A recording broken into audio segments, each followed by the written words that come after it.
Capítulo noveno, 1956. Segundo año de vacaciones en Gea.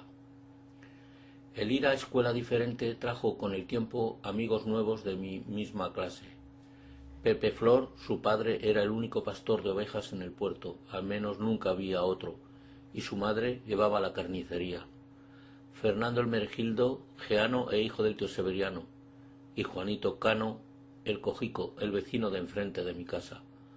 Todos los vecinos de la misma edad nos llevábamos bien y hasta en cierta ocasión creamos el equipo de fútbol de la calle, con los hijos del tío Ramón, los geanos Ramón y Narciso, el portero, en el equipo. Ramón Garcera era su impulsor. La madre de este tenía un comercio de ultramarinos en nuestra calle y ello pesaba en aquellos tiempos.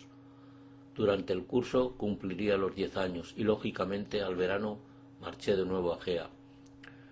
Como el año anterior me estaban esperando mis amigos y esa misma tarde fuimos a bañarnos al río Guadalaviar, nuestro río. Cada año los niños del pueblo elegían un lugar en el cauce del mismo. Este año correspondía al Pozo de la Piedra. Una vez allí ocurrió que José el Severo, 2 años mayor que yo, no tenía bañador y no se atrevía a bañarse. Le dije que si no le importaba yo le dejaba mis calzoncillos, pues yo tampoco los tenía, y aceptó. El río contaba en este punto en su orilla con 3 peñascos en forma de escalera que se correspondían con 3 profundidades diferentes del caudal. Mientras en los 2 más pequeños no cubría, el más alto era propiedad de los mayores, tanto para lanzarse como para bucear, y era el pozo que daba nombre al lugar. Tendría unos 2 metros aproximadamente. Se metieron rápidamente en el agua y ello me dio opción a subirme al peñasco más alto. A la vez, todos comenzaron a pedirme que me lanzara al agua. Sí, eso hubiera querido yo, pero si no sabía ni nadar. De pronto escuché una voz que venía de arriba de la ermita de San Antonio, que decía: «¡Os estáis bañando sin taparrabos! ¡Os vais a enterar!». Era el párroco, Mosén Alejandro. Mis amigos no dijeron nada, pero de los más mayores tuve que escuchar: «Acabas de llegar al pueblo y ya nos has jodido, Bernardino». Aquella misma tarde aún le daría tiempo al cura de mandar a mi tío Victorino, el alguacil, que echara un bando con la siguiente canción: «Se hace saber que todo aquel que se bañe en el río sin taparrabos sufrirá la multa de 25 pesetas. No hay mal que por bien no venga. El tío Jacobo, que los vendía, aumentó sus ventas, por lo menos con mi nuevo bañador». Estando bañándonos, los chavales comenzaron a decir que si este año había mucha pesca, que si fulano tiene caña, que si el tío Piz pescaba mucho, etc. Recordé que a mi primo Antonio el madrileño le vi guardar el año anterior una caña en el rincón de un cuarto en casa de mi tía Victoriana. Así que no me lo pensé y me la llevé a casa de mis abuelos. Mi tía Ascensión la sorda me advirtió que cuidado con romperla, y yo le dije que tranquila, que lo que iba a hacer era traer muchas truchas y barbos, y sin cebo.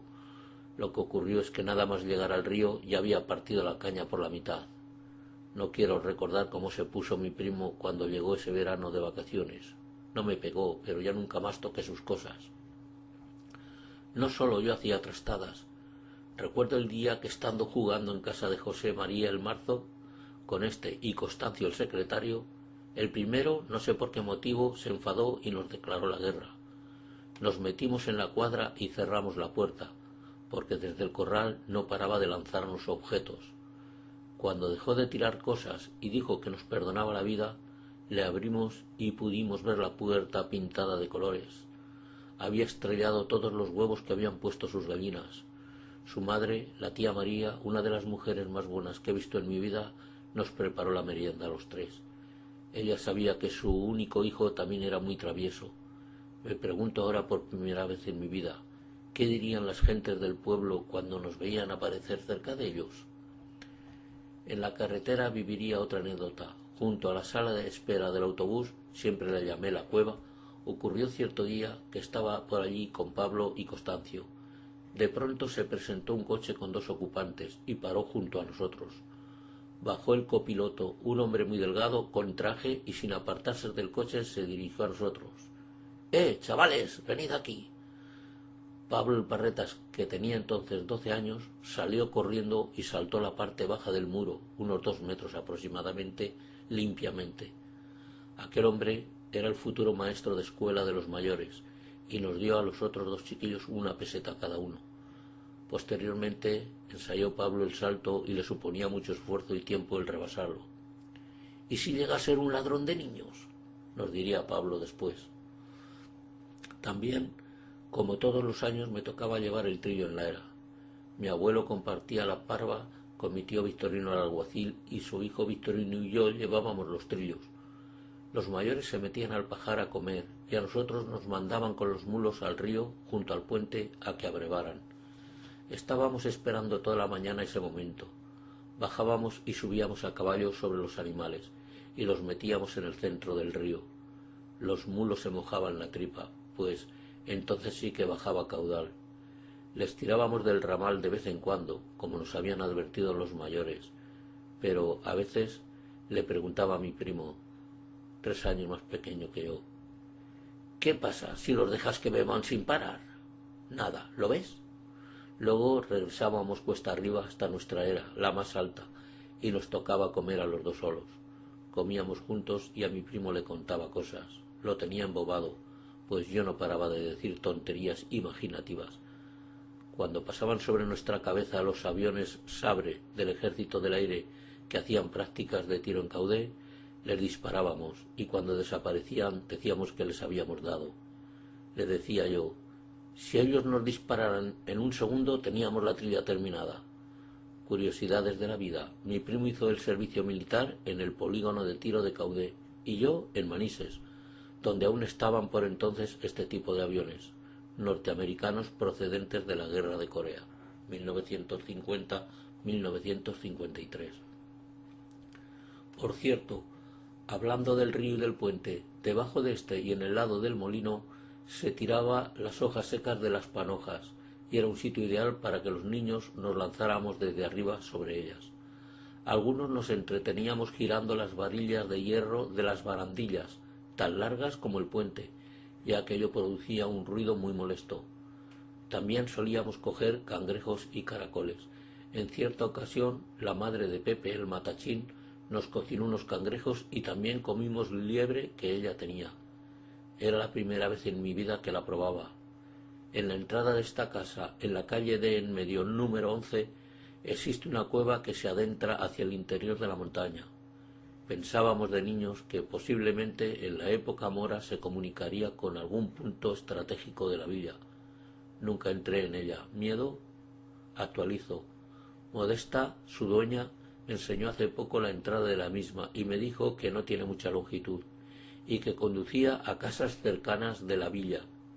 Y es que a veces, por boca de sus dueños, conocemos datos que nos sorprenden, como cuando durante estas últimas fiestas, Antonia, la dueña de la casa Palacio de la calle Mayor, lugar donde veraneaba el escritor costumbrista y político don Manuel Polo y Peirolón, no era su dueño. Me dijo que el edificio se había construido a principios del siglo XX, aprovechando 3 viviendas existentes. De niños creíamos que era mucho más antigua y que pertenecía al escritor de Temas de la Sierra. Recuerdo que también por entonces mis abuelos decidieron eliminar el fuego del suelo y los morillos y comprar una cocinilla con horno y agua caliente. Mi abuela no tendría radio en su vida, pero la cocinilla le iba a paliar parte de esta ilusión también.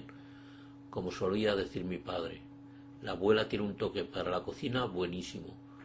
Hoy mismo, cuando escribo estas letras, os diré que he comido sopa con fideos de cocido. Y he vuelto a recordar cuando subía la comida a la era en época de la trivia, y parte de nuestro menú era su sopa casera. Tanto me acercaba al fuego que me ponía completamente rojo y me dolía la dentadura, cogiendo rabietas por ello. Solía decir que el primer dinero que ganase en mi vida sería para cambiármela, como mi padre.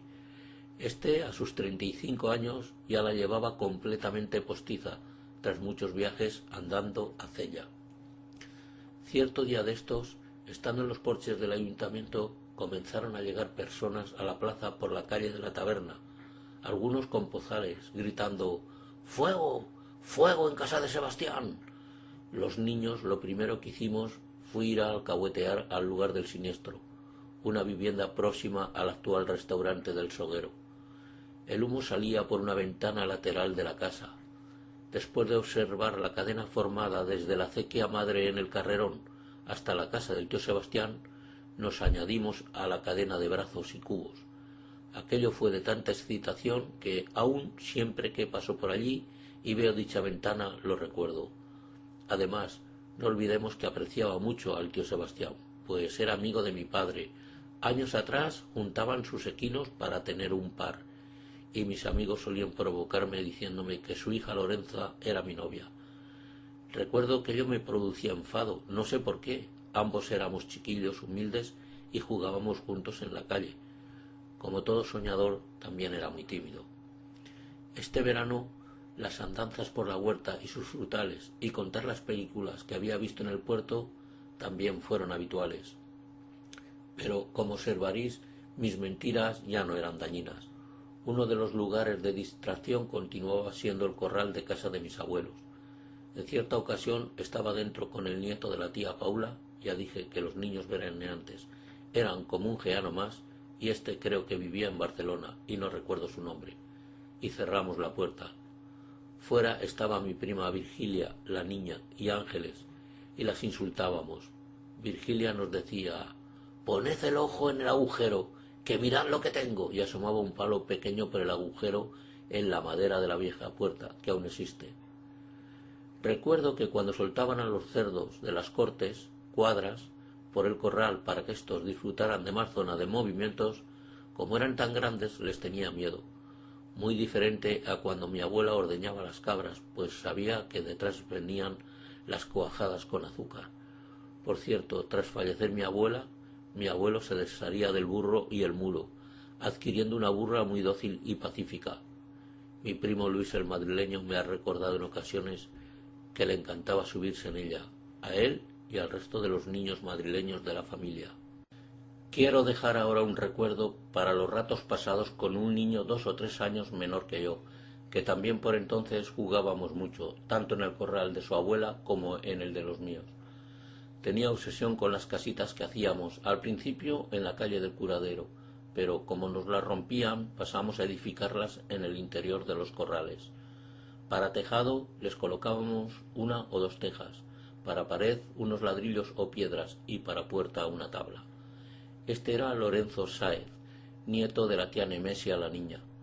¿Quién le iba a decir entonces que de mayor iba a ser el propulsor de la actual sociedad del novillo? La vida es injusta. Falleció cuando venía hacia el pueblo desde Zaragoza con toda su ilusión para tratar asuntos relacionados con dicha sociedad. Aún recuerdo las risas que se echaba tanto él como su primo Pepe el Federal o el menor de los Perdigones, cuando recogíamos excrementos de los conejos en el corral o de las ovejas en la calle del Curadero, y los almacenábamos dentro de la minúscula caseta, y yo decía que al pueblo ya no le iban a faltar olivas negras para el invierno. No jugábamos con juguetes, ni teníamos kiosco, pero éramos felices.